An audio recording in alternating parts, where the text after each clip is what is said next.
Madame Françoise Dupuy, présidente du Parlement régional bruxellois. Vous êtes 72e effective sur la liste numéro 10 PS. On dit souvent que ceux qui sont à la fin poussent la liste. Donc vous allez devoir pousser la liste numéro 10. Vous avez été dans la majorité. En quelques mots, est-ce que vous pouvez résumer à nos auditeurs le bilan de votre législature finissante? Oui, tout à fait. Je pense que le plus important pour nous, ça a quand même été les discussions sur la réforme de l'État. C'est la deuxième partie de la législature, mais c'est quand même fort important. Pour commencer, j'ai l'impression que ce qui s'est passé au Parlement pendant cette période, c'est surtout de la consolidation. Donc quand c'était entre le 20 et le 25e anniversaire de la région, et je suis parlementaire depuis un certain temps, j'étais au gouvernement de la communauté française, j'ai aussi été au gouvernement bruxellois. Donc beaucoup de législations ont été faites et dans ces dernières années, on les a adaptées. On avait lancé beaucoup de choses et donc il y a eu la révision du Code du logement, le plan régional de développement durable, toutes sortes de choses qui étaient assez lourdes à faire au niveau du Parlement. Et ça a été fait en fonction. Nous sommes mûrs. C'est une question de maturité, de législation, etc. J'ai toujours c'est un Parlement comme les autres, avec ses compétences exclusives.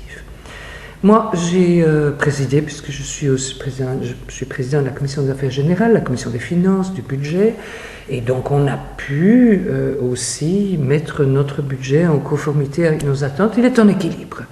Donc, j'essaie de dire avec le gouvernement que la région est bien gérée.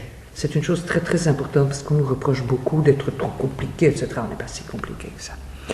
Je suis assez fier aussi de dire que dans ce Parlement, où il y a une minorité néerlandophone, mais avec plusieurs partis, où l'extrême droite a été presque éliminée, ils sont 1 sur 89, où le Parti socialiste est le parti le plus fort, nous avons pu travailler en bonne entente. Nous avons privilégié le dialogue et ça fait beaucoup pour ce sentiment d'identité bruxelloise dont tout le monde parle.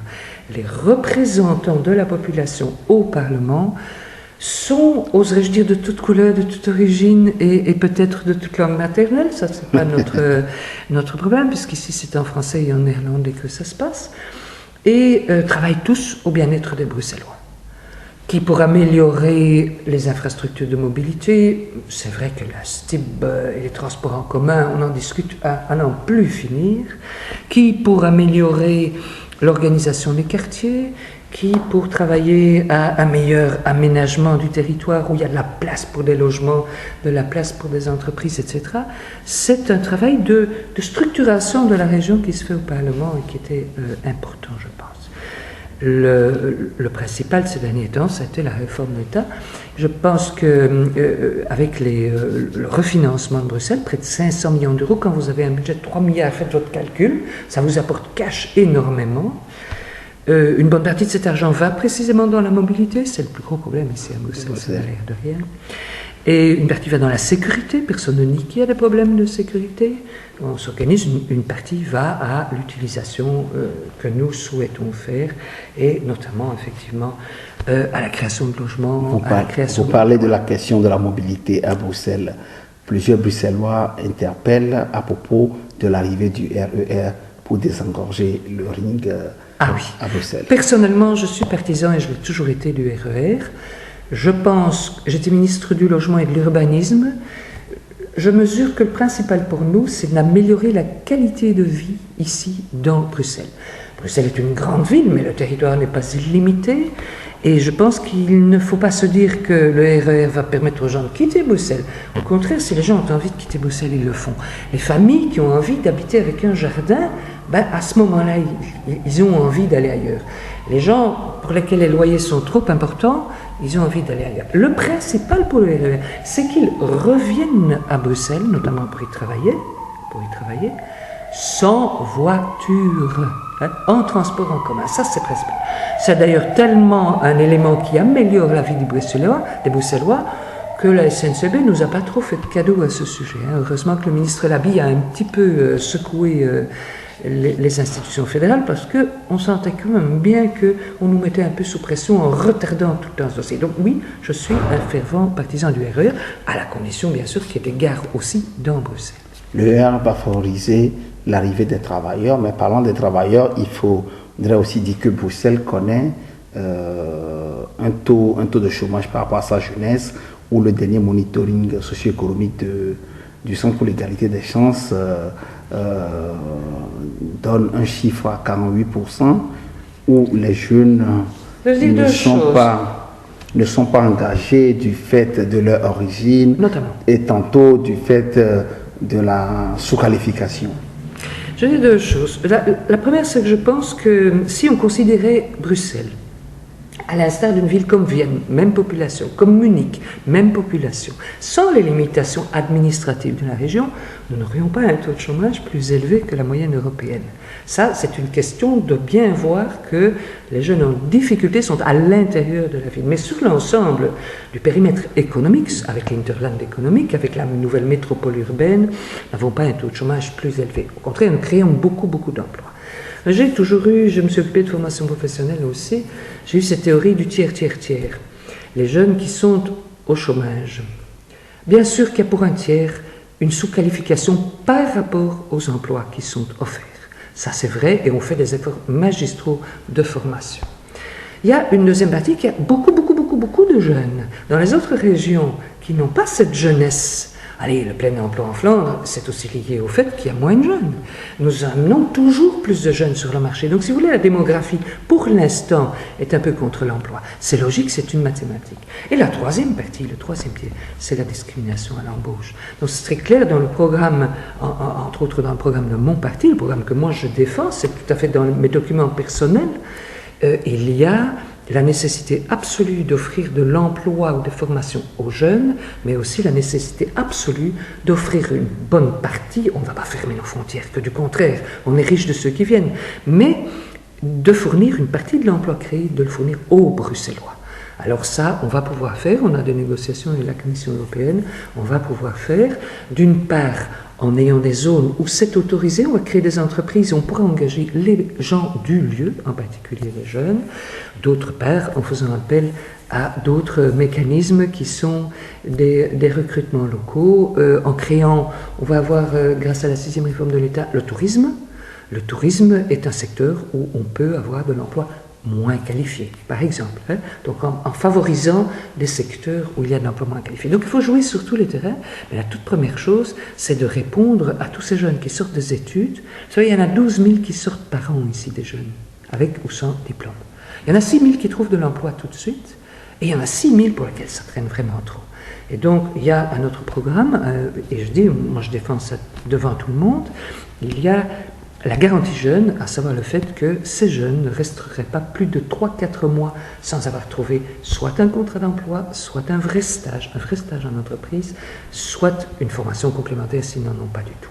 Et nous disons en plus, au Parti socialiste, nous disons en plus que si après 18 mois de cela, ils n'ont toujours pas un emploi fixe, durable, solide, avec un contrat, alors on les créera. Pour eux, on ne veut plus, c'est tolérance zéro par rapport au chômage des jeunes. C'est devenu un problème réel et je trouve que grâce à notre système social d'accompagnement, il y a un maillage social magnifique à Bruxelles. D'abord, il faut le maintenir et tout le monde n'est pas de cet avis-là. Donc voilà, moi je plaide pour ma chapelle et mon parti. Mais grâce à ça, on n'a pas des catastrophes, mais on a beaucoup trop de jeunes qui sont sans perspective. Et ça, c'est tout à fait indécent dans une ville comme Bruxelles, riche, productrice, qui crée de l'emploi.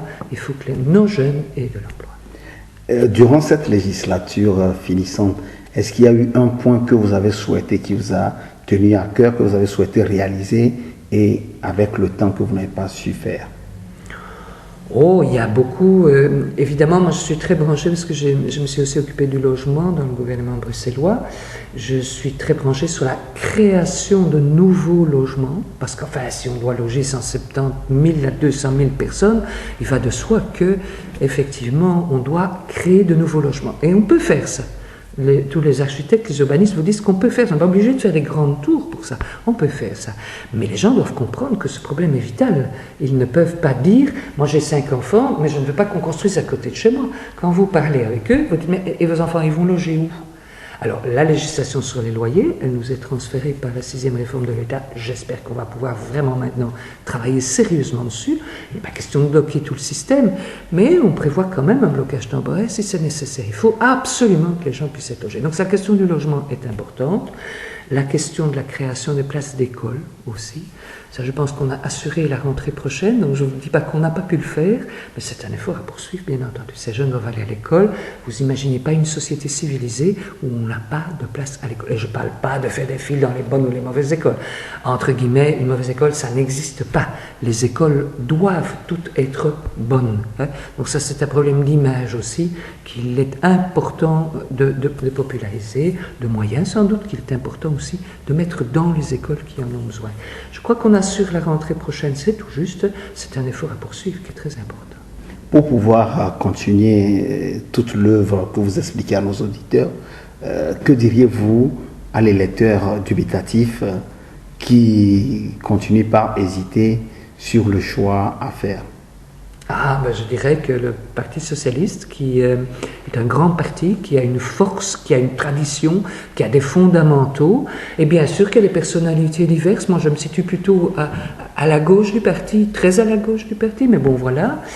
Et stratégiquement... C'est ça aussi un parti. C'est ça aussi un grand parti. C'est un parti où on peut s'exprimer. Hein, voilà.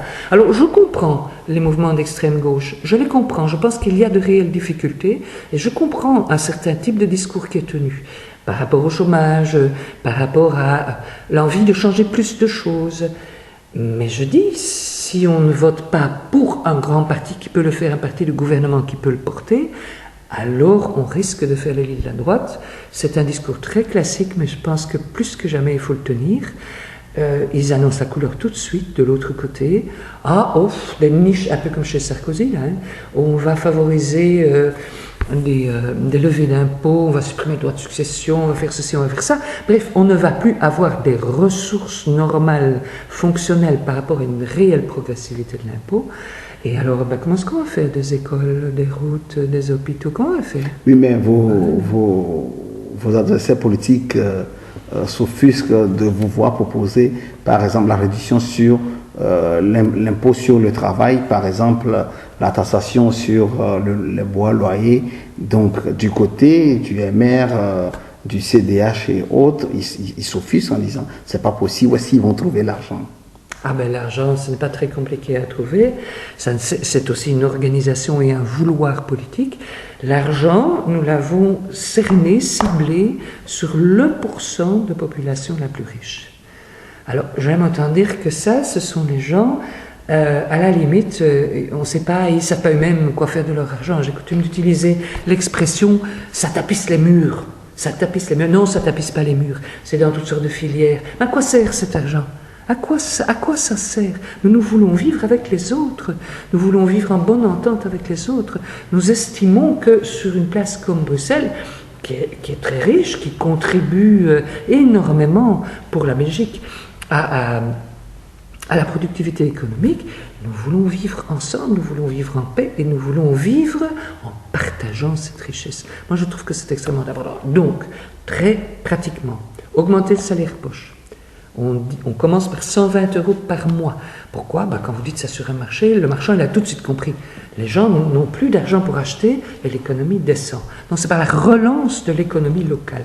Donc ça, c'est l'augmentation du salaire poche.